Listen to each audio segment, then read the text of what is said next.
Hello everyone. Today I want to talk about 13 things that naturals assume you shouldn't do to your hair that you actually should do, and tips that go along with it. So the first thing I want to talk about is shampoo. Some naturals think that you should not shampoo your hair at all. And from what I've learned and from what the Lord taught me is that everything that you put in your hair stays in your hair. So if you don't shampoo it, if you co-wash it instead of shampooing it, all the conditioner is going to do is just mix in with the other things that are on your hair, like dirt or oils. So what you want to do is shampoo your hair to completely cleanse your hair, and that causes your hair to have its natural balance back. It causes it to grow better because it's not clogged with a lot of dirt and things that break it off or causes shedding. So if you don't wash your hair with shampoo, it actually unbalances your hair and causes a lot of problems with your hair. Let's see. Also, not only does shampoo balance your hair, but it also elongates your hair, which stretches it. It makes it longer because creams tend to shrink your hair and dry up. And I actually wrote down things too because it's a lot of information. So yeah, and don't be afraid to shampoo your hair thinking that it's going to strip your hair and make it dry. If you find a good natural shampoo, then it won't do that. If you find, over the counter shampoos, they tend to have sulfates in them, but 100% natural shampoos are the best. Another misconception is brushing and combing your hair. Don't brush and comb your hair or finger comb your hair. That is not true. Comb your hair is very healthy for your hair, and I'm not saying comb it every day. I'm not saying comb it very often. I'm just saying comb it whenever you redo your hair or restyle your hair or refresh your hair, because what combing your hair does is strengthens your hair because it's spreading the oils from your scalp and it's spreading the oils in your hair, which spreads the nutrients in your hair. It also gets rid of dead hair, and it eliminates breakage, breakage, which makes your hair weak. Third thing is trimming uneven ends.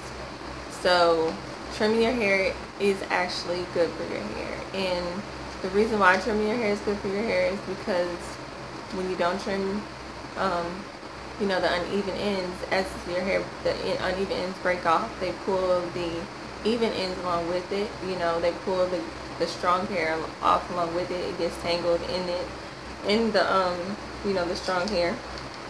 So you want to make sure that you're cutting those off to get rid of that problem, or your hair won't grow properly. Let's see. But also, you don't want to trim too often. So don't try to trim every month, because then you'll basically be trimming the length of your new growth that you're getting. So if you continue to do that, then you won't have any length retention, which is, how long your hair is. If your hair is going to grow, how long. Length retention basically is, length in your hair. So you won't have any length. You'll just have the same, length in your hair. You won't see any changes. So also the ideal when to trim ideally is within 6 months, which is like 2 times a year. So that's ideal for trimming. Okay, the fourth thing that people misunderstand is when to wash your hair. Never go off of someone else's wash routine or when they wash their hair, because everyone's hair is different. We have 4 different hair types. I know I have 4 different hair types in my hair in itself. So definitely wash when your hair needs to be washed. That could be, some people have to wash every day. Some people have to wash every other day. Some people have to wash once a week. Every 2 weeks, 3 weeks, or a whole month. So wash whenever your hair needs to be washed, but definitely use shampoo. Okay, the fifth thing is straightening your hair. We think every time we straighten our hair, it's going to damage our hair. And I know that a lot of people, before they use relaxers, their hair actually grew when they used pressing combs or hot combs on their hair. It actually made their hair long. So I don't agree with heat damaging your hair if you actually use it a lot. But I do agree with the damage in it if you use it like every day. So if you're going to use heat, use it every 2 weeks. Use it once a month. That's probably once a month or so on. But you don't have to wait 6 months to a year to straighten your hair. That's not being, you know, like natural really, because natural is being versatile with your hair, allowing it to, you know, grow in different states and not just one way. To maintaining straight hair is to moisturize it. Keep it moisturized. Find little things about it that's changing and work out those issues within your straight hair so that it can get better as a straight and grow as a straight, because you want to wear your hair straight because that shows your the length of your hair, and that shows how healthy it is. If you didn't get your hair healthy while it's straight, then that means that your hair is in the best state that it, you know, can be. Okay, so another thing that people misunderstand is oiling or greasing their scalp. So it's definitely good to grease your scalp, because some people produce a lot of oil from their scalp naturally, finer hair. So, and then more coarse hair tends to need more aid for oils. So if that tells you that the scalp produces oil naturally, why wouldn't you put oil in your scalp? So yeah, that tells you that it needs oil in your scalp. So that's very important. It's not going to be heavy on your hair, because if your hair needs it, you know, then yes, your hair is telling you that it needs help.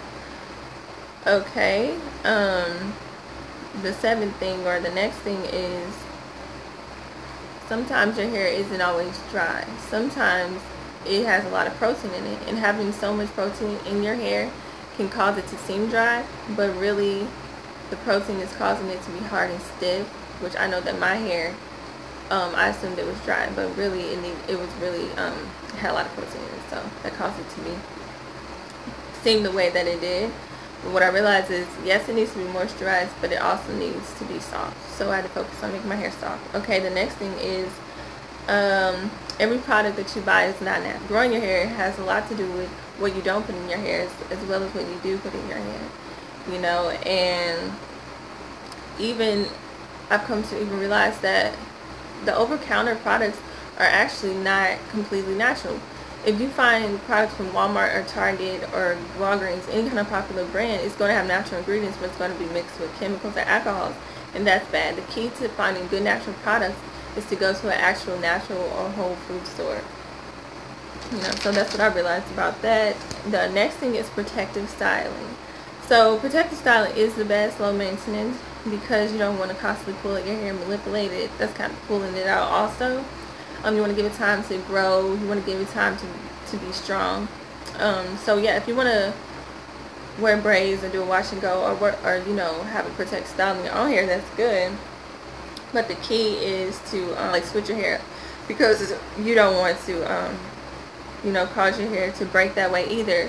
Your hair can actually break if you keep it in one position for a long time, because of the fact that, you know, you're causing excessive tension on your hair from it being in one place, or, you know, it can break from, you know, you constantly moving or pulling your hair, you know, if you lay on it. But if you have braids, you know, obviously it's like it's together, it's braided together, so it won't do any kind of protective style with your own hair. It'll tend to you know, cause breakage if you don't change it. So the next thing is air drying. I think air drying is best. You don't have to use heat every time, but if you do need to dry your hair and you don't have time, use the low setting, because that reduces frizz, that reduces heat, that reduces frizz, and then that keeps it from being so dry. The next thing is edges. Okay, your edges are supposed to look natural. You don't have to, you know, overdo your edges, because sometimes when people overdo their edges, it tends to look like they chemically straighten it. So don't overdo your edges. Just